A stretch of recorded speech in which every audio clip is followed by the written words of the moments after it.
Hello everyone, ఈరోజైతే ఒక మంచి వన్ పాట్ రెసిపీ చూసేద్దాం రండి. ఒక గ్లాస్ అయితే బియ్యం తీసుకుంటున్నాను ఫస్ట్.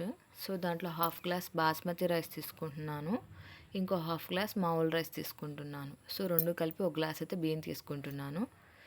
సో నాకు బిర్యానీ ఫ్లేవర్ కోసం అని చెప్పి రెండు, ఇది కొంచెం ప్లస్ మరీ రైస్ ఉండకూడదని ఇది కలిపి తీసుకుంటున్నాను. ఒక గ్లాస్ తీసుకున్న తర్వాత వాష్ చేసేసి వాటర్ పోర్ చేసేసి పక్కన పెట్టేసుకోండి.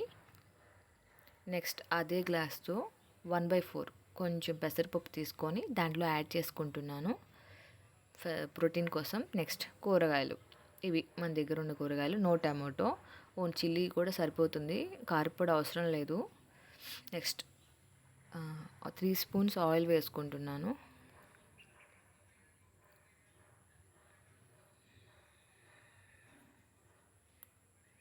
మనకి బిర్యానీకి ఏమేమి సామాన్ కావాలో అవన్నీ దీంట్లో వేసుకుందాము. నేను పెద్ద మసాలాలు కూడా ఎక్కువ వేయను, జస్ట్ అలా బే లీఫ్, బిర్యానీ ఆకు, పట్ట, మొగ్గ, యాలక్కాయ, కొంచెం ఒక స్పూన్ సాజీరా, ఇంకేమైనా అండి.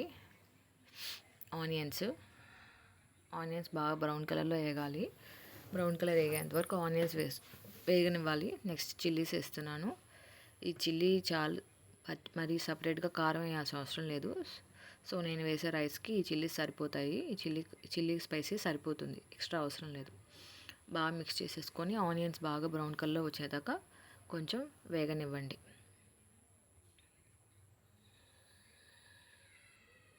సో ఆల్మోస్ట్ వచ్చేసినట్టే onions. Next ginger garlic paste, అల్లం తెల్లగడ్డ పేస్టు లైట్గా కొంచెం వేస్తున్నాను, ఎక్కువ వేయట్లేదు. అది కూడా లైట్గా వేసి నెక్స్ట్ ఒకసారి మిక్సింగ్ ఇచ్చేయండి.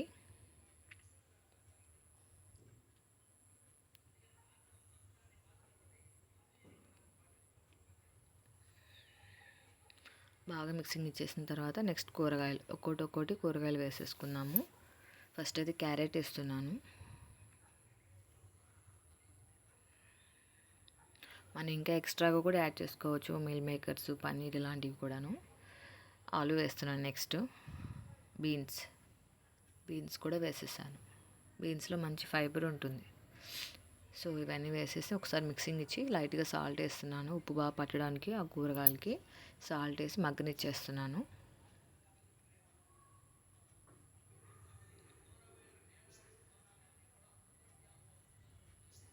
మూత పెట్టి బాగా మగ్గనిచ్చేసుకోండి కూరగాయలన్నీ.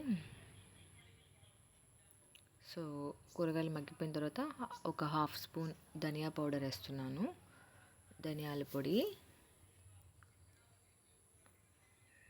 మళ్ళీ ఒకసారి మిక్సింగ్ ఇవ్వండి.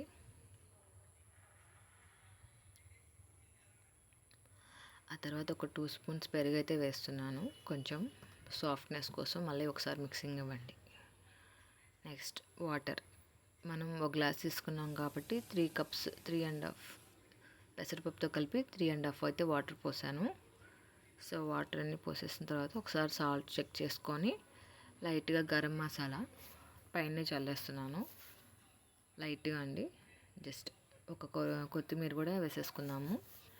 నెక్స్ట్ వాటర్ బాయిల్ అయిన తర్వాత రైస్ వేసేస్తున్నాను.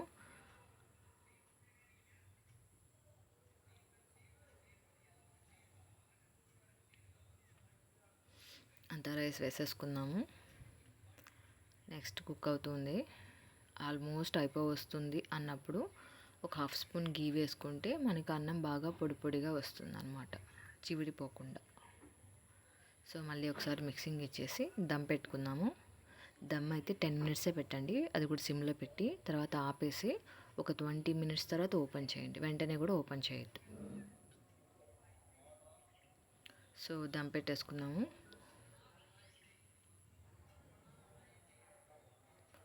దమ్ పెట్టుకొని సిమ్లో పెట్టేసుకోండి ఒక 10 మినిట్స్. 10 మినిట్స్ తర్వాత ఆఫ్ చేసి ఒక 20 మినిట్స్ అలానే వదిలేయండి. తర్వాత ఓపెన్ చేసి చూద్దాం. సో 20 మినిట్స్ తర్వాత ఓపెన్ చేసి చూస్తే మనకి ఇలాగా రైస్ అయితే రెడీ అయిపోయింది. పొళ్ళుగా మంచిగా ఉంటుంది, తింటుంటే కూడా చాలా టేస్టీగా ఉంటుంది. పిల్లలైతే చాలా ఇష్టంగా తింటారు. Anyway, thanks for watching, please subscribe, bye bye.